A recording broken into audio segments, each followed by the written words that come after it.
Salut à tous, ici Adrien D. Aujourd'hui on est le mardi 11 septembre 2018, je rentre tranquillement du boulot et je me dis que, allez, je vais quand même vous faire une petite vidéo sur Gen 2 et plus particulièrement sur la CloverOS. Pourquoi? Parce que, en fait, dans la vidéo bric-à-brac en vrac, réponse aux questions diverses, j'ai Florian, donc ici, qui me dit, voilà, est-ce que je connais CloverOS? C'est une base de Gen 2, si je pouvais faire une vidéo, ce serait intéressant, et peut-être même l'améliorer.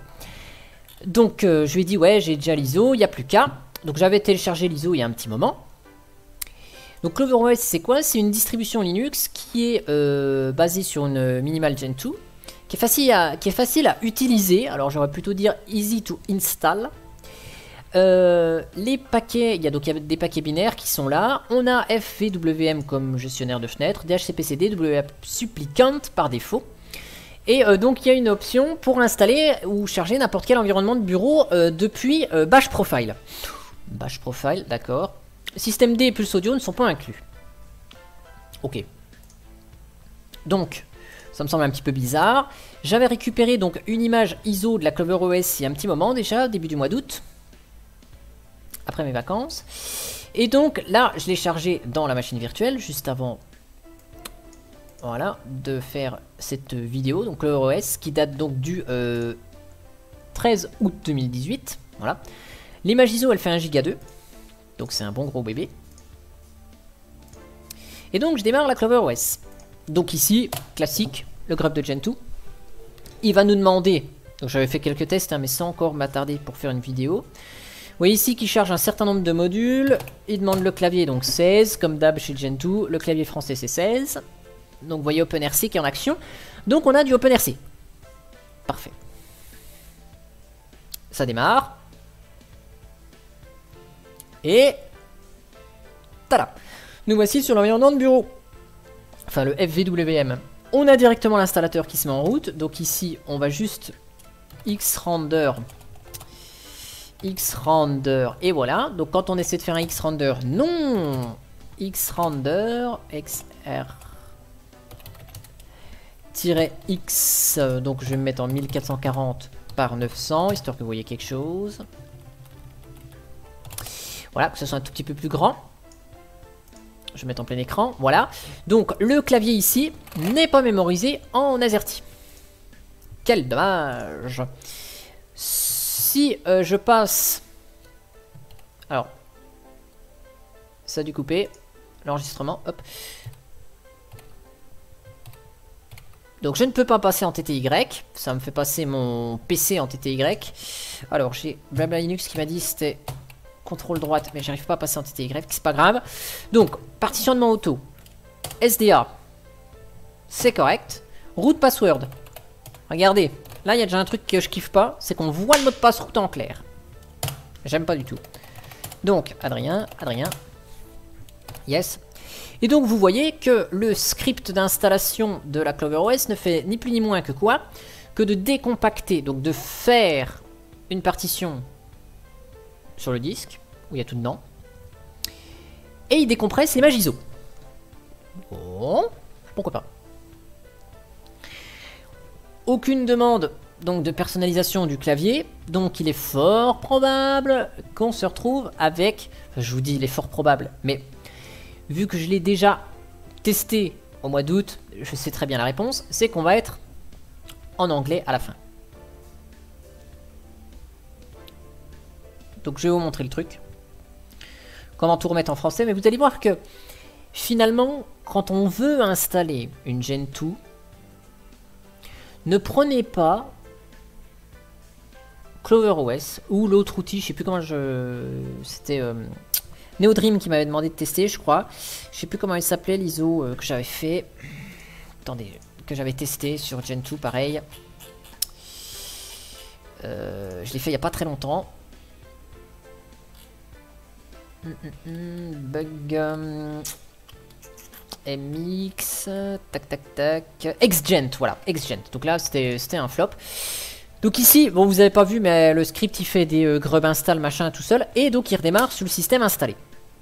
Et donc vous allez voir que, sans surprise, le noyau, voilà, il charge encore toute la patatée de modules. Voilà, il charge même le module DMRED, vous avez vu. Donc on a un truc qui est, voilà, en anglais. Parce que là, si je tape QWERTY, j'ai mon clavier en anglais, donc Adrien. Et on a tous les modules, donc le noyau n'est pas optimisé. Bon, c'est pas grave. Ici, on a plein d'options. Voilà. Donc ça, c'est le fameux bash profile hein, qui est appelé. Qu'est-ce qu'on fait? Est-ce qu'on démarre i3, Awesome, Openbox, Enlightenment? Est-ce qu'on start X? Bon, bah, on va starter X hein, parce qu'il n'y a pas grand-chose d'installé dessus. Je lance un terminal, voilà, et je vais vous mettre un petit X-Render. Donc je vous remontre bien qu'ici, on est toujours en QWERTY. Donc X-Render-S. Et donc, on va mettre en 1024 par 768, histoire que ce soit un petit peu plus grand pour vous. Voilà. Donc par défaut, on a tout en anglais. Donc, on va franciser le bins. Donc, bien sûr, sinon ce serait trop simple, on n'a pas le 7xkbmapfr. Hein. Donc on va faire un petit... on va rien faire du tout. On va galérer. Donc, sudo, il n'y a pas VI, hein, donc nano-w, pour éviter le retour à la ligne foireux, de etc conf.d et keymap. Donc ça, keymap, c'est pour la console. Donc on se met en FR. On va générer notre local aussi, qui est dans env.d 02 local. Voilà. Là, on se met en fr underscore fr. Et on se fait un petit local. Alors, sudo local gen. Cool. Forcément, je fais un truc avant l'autre. Sudo select list local, pardon. List, je me fais perturber par le QWERTY, voilà. Et donc là, je set le 4.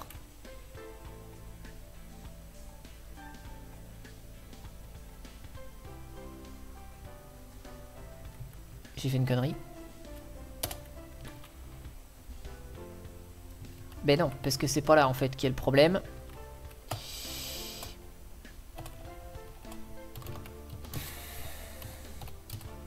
Il est là, le fichier localgen. Localgen, point. Excusez-moi. Je me laisse distraire. fr underscore fr. Voilà. Donc là, hop, je remets le 4. On va y arriver, vous inquiétez pas. La fatigue.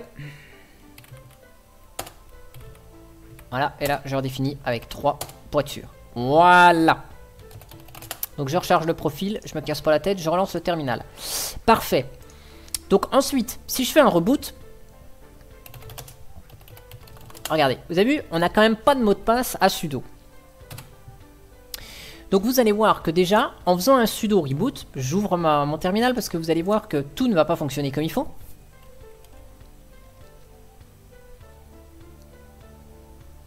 Voilà. Si je mets Adrien ici, vous voyez, on est en français. Par contre, si je démarre X, d'ailleurs ça m'énerve ce truc, et que je lance ça, si je refais un X-Render, voilà, je suis encore en QWERTY. Ici, je suis encore en QWERTY dans l'interface graphique. Pourquoi? Eh bien, je vais vous l'expliquer tout de suite. C'est parce que il faut éditer un fichier pour le clavier en français sur l'interface X qui est etc x11 xor.conf, et là vous devez avoir un fichier qui map ou ce que vous voulez. Là il n'existe pas, donc vu qu'il n'existe pas et que j'ai pas envie de tout me taper, je vais juste me simplifier la vie avec etc initd sshd start, et je vais le faire en SSH, comme ça je pourrais faire du copier-coller. Donc IPA, voilà, 192.168, alors SSH 192.168, SSH 192.168,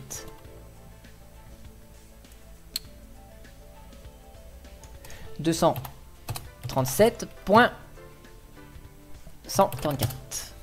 Adrien. Voilà. Donc vous voyez, c'est pour ça que j'aime pas le bash profile.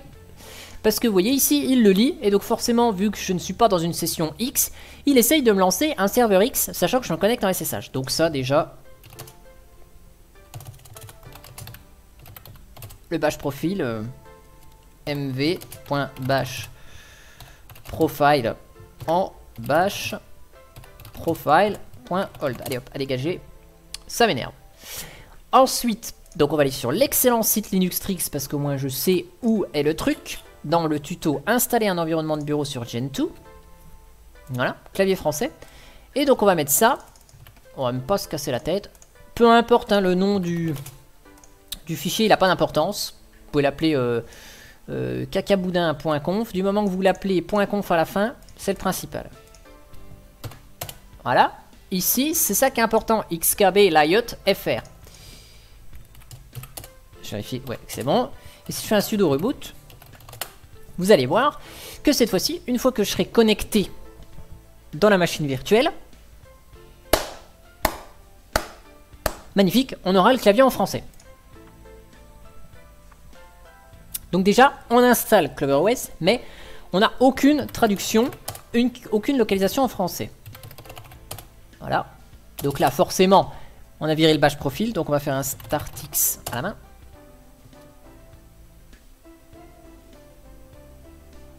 Et ça marche pas si bien. Finalement, il a peut-être une incidence, hein, ce bash profile.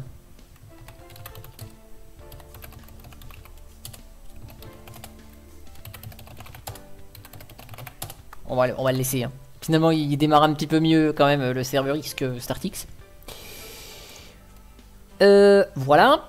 Donc, magnifique. J'ai mon clavier en AZERTY. Donc, maintenant, on va voir un petit truc. Donc, sudo vi sudo. Voilà. Donc là, ici, regardez.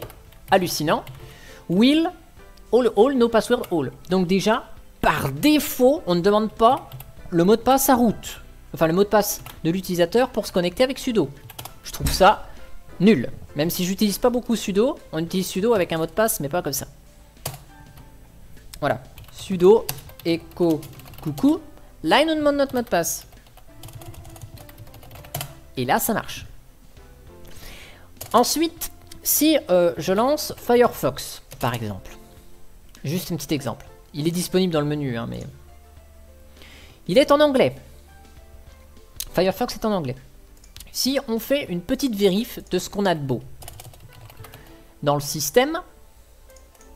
Donc là, voilà. Si je fais un portage Q pour voir la liste, donc pour interroger portage Q pour query, et que je vois en var la liste des variables, notamment par exemple ldicen, la variable de langue. On n'a rien. Linguas. On n'a rien. Donc ces trucs ne sont pas définis. Donc si j'installe Firefox, merde ça marche pas, emerge-pv Firefox, je teste l'install, vous allez voir que automatiquement il va pas aller me chercher la langue française puisque ces variables ne sont pas définies dans le make.conf.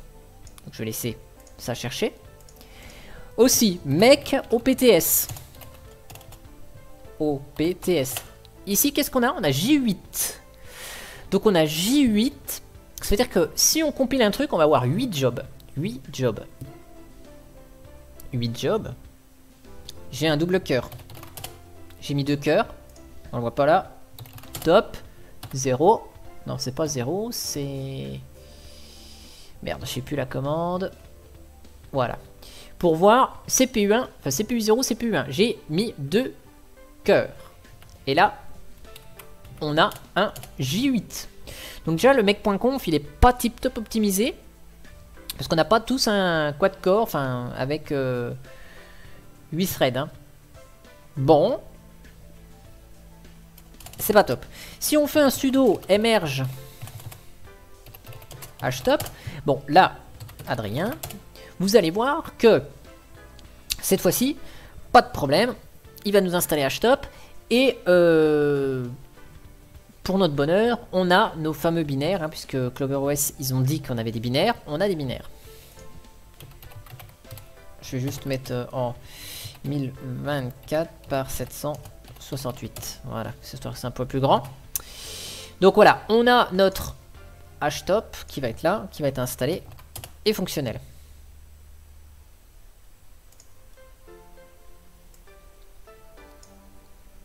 Voilà, donc la distribution bouffe 161 mégas. Le noyau est pas vraiment optimisé, c'est pas terrible. Visiblement, on n'a qu'un seul TTY, hein, puisqu'on n'a pas d'autres sessions qui sont lancées. Si je fais un petit sudo nano -w etc init tab. Voilà, ici par défaut ils ont mis qu'un seul TTY, donc on peut pas basculer de console en console. Donc si on a besoin d'avoir un TTY sous la main, on l'a pas. Pas très grave, mais on freeze l'interface graphique, on n'a pas de roue de secours pour aller voir ce qui se passe ailleurs. Donc, on va aller voir dans Portage ce qu'il y a de beau. Package.rien du tout. Si package.accept keywords. Si je fais tabulation, j'ai pas de fichier. Donc, il n'y a rien qui est fait. Mask, il n'y a pas de fichier.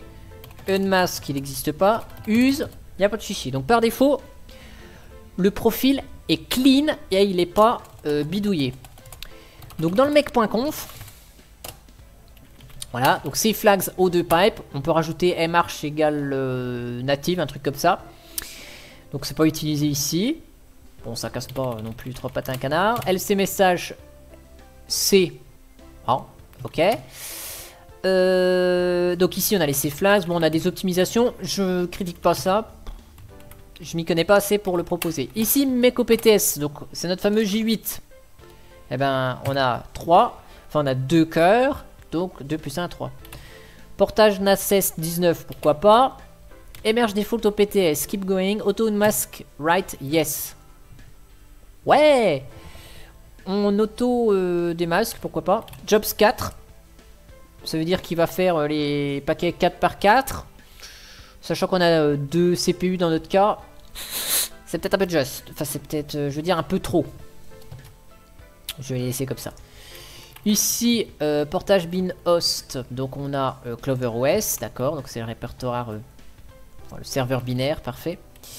Ici, on accepte keywords tout, enfin keywords licence, on accepte, ça me fait un peu bizarre.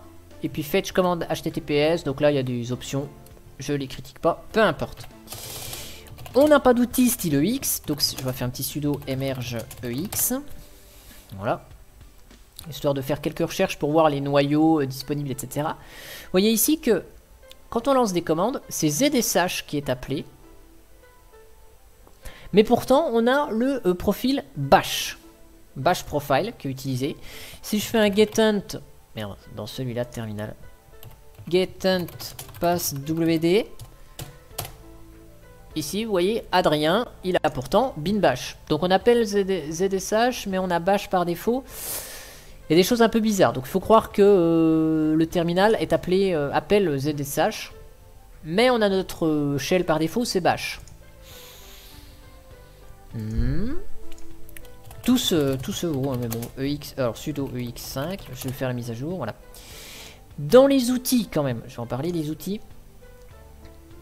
Je vais dire ça, voilà. Donc dans les outils, on peut update CloverOS settings, donc c'est ce petit script là, qui est un script bash hein, d'ailleurs. On peut mettre à jour le système, donc ça fait ni plus ni moins qu'un emerge 5, emerge DUNA, enfin DUN @world, etc. Donc les commandes classiques, mais les unes aux autres qui se déroulent. On peut changer donc la carte par défaut. On peut changer, mettre à jour ou installer le noyau, très bien. On peut changer donc emerge en mode source ou en mode binaire, pourquoi pas. On peut changer la time zone, bah oui parce que par défaut on n'est pas dans le bon fuseau horaire hein. Si je fais un date, ah si, 19h02, il y a sans doute NTP qui est rentré en action.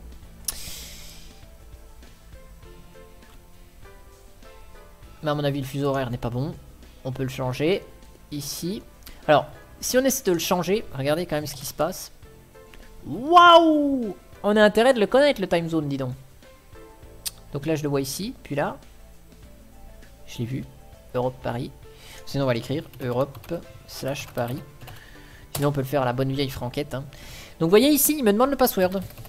Parce que tous les outils de CloverOS, en fait, ils font forcément des opérations en route. Donc ils appellent sudo. Mais vu qu'ils appellent sudo, c'est pour ça qu'ils ont mis pas de mot de passe, pour être sûr qu'on soit pas embêté. Mais bon, moi ça m'embête un peu. Dans les settings, donc on a voilà, gestion de l'accélération, on peut installer des pilotes. Bon, on peut faire pas mal de choses. Voilà, donc là je vais quitter. Au niveau des applis par défaut, donc bon, bah, on a Firefox, SM Player, Porthole, pas fan, GIMP, Xarchiver, FileZilla, ok. Donc on a les petites bricoles, résolution, ça permet quoi de changer la résolution d'écran? Oh ouais d'accord.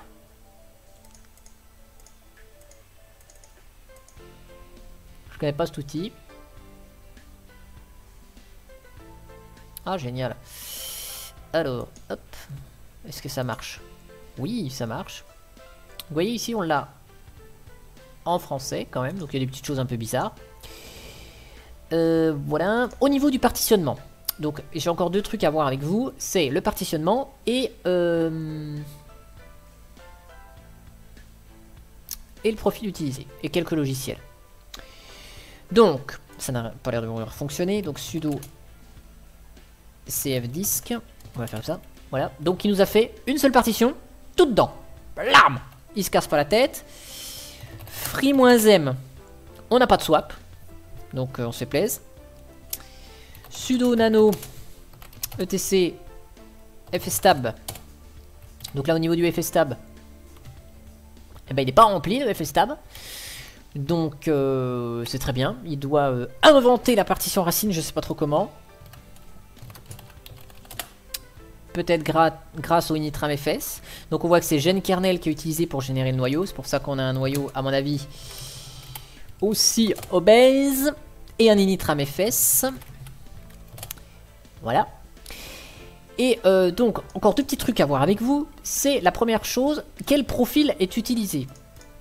Donc le profil, on va effacer tout ça. Select profil list. Ah, la touche retour marche pas. Profil list. Voilà. Donc là, on a tous les profils de Gentoo. Donc déjà, on n'a pas de profils extraordinaires qui sont liés à CloverOS. Donc ils utilisent vraiment les profils fournis par Gentoo, ça c'est un bon point. Mais ici, le profil utilisé, c'est Hardened. What? WTF, hein? Pourquoi un profil Hardened? On est sur une distribution qui propose un serveur X. Donc forcément, potentiellement, on va peut-être avoir besoin d'installer un environnement de bureau. Mate ou ce qu'on veut, XFCE et l'XDE. Donc soit moi je serais plutôt parti par défaut sur un normal, un stable là, celui-là, le 12, voilà. Soit un desktop. Le profil desktop qui nous permettrait d'avoir les use flags qui vont bien pour le serveur X et compagnie. Bon, là ils sont partis sur Hardened. Ouais, d'accord. Pas fan, mais le choix, c'est le choix. Et pour terminer, donc regardez, maintenant qu'on a EX, on va voir tout de suite Gentoo source. Est-ce que ce sont des Gentoo source? Non, ce ne sont pas des Gentoo source qui sont utilisés. Donc on va faire un EX-C source. Hop, voilà, on va voir tout de suite les sources qui sont utilisées. Et ben, il n'y a aucune source qui est utilisée. 6 kernel / étoile source. Non. Source. Donc là, on n'utilise ni AUFS source, ni FreeSBD source, ni CK, ni Gentoo, ni JIT. On n'utilise aucune source, donc je sais pas lesquelles on utilise.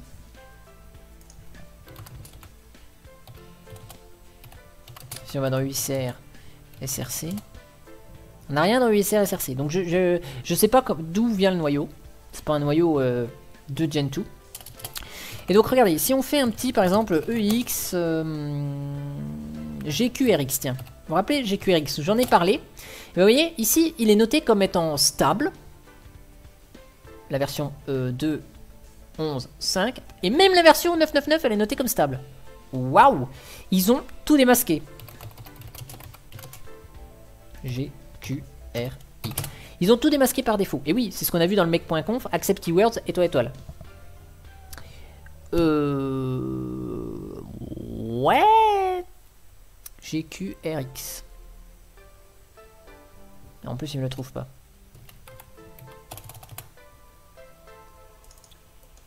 Hop là, voilà. Donc, je trouve ça un peu bizarre que, si vous voulez, là, carrément, toutes les versions sont démasquées. Enfin, on va dire stabilisées. Et là, pourtant, si j'essaie de l'installer avec Emerge, bah, il n'arrive pas à me l'installer. Donc, je sais pas pourquoi. Je profile liste. Je vais pas y arriver, hein. Profil liste. Select profil 7. Je vais mettre quand même celui-là par défaut. Je vais essayer de réinstaller mon GQRX.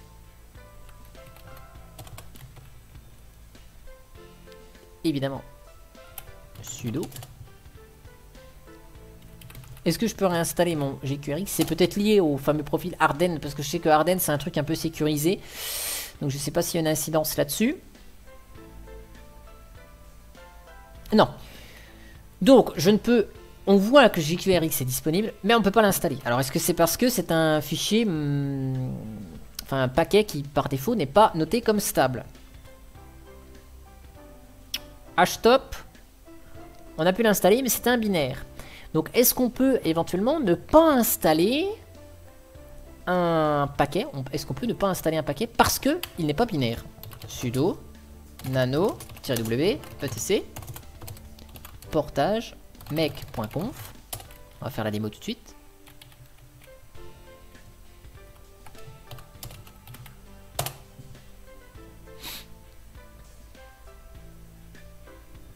Alors, on va faire un petit peu mieux, peut-être que ça, parce que ça semble être un peu crado. On va basculer directement avec les outils, parce que je ne sais pas tout à fait comment on fait. Donc 5. 5. Voilà. Donc là, nickel. Il nous a mis à jour notre make.conf. Ok. Je vais voir ce qu'il a fait.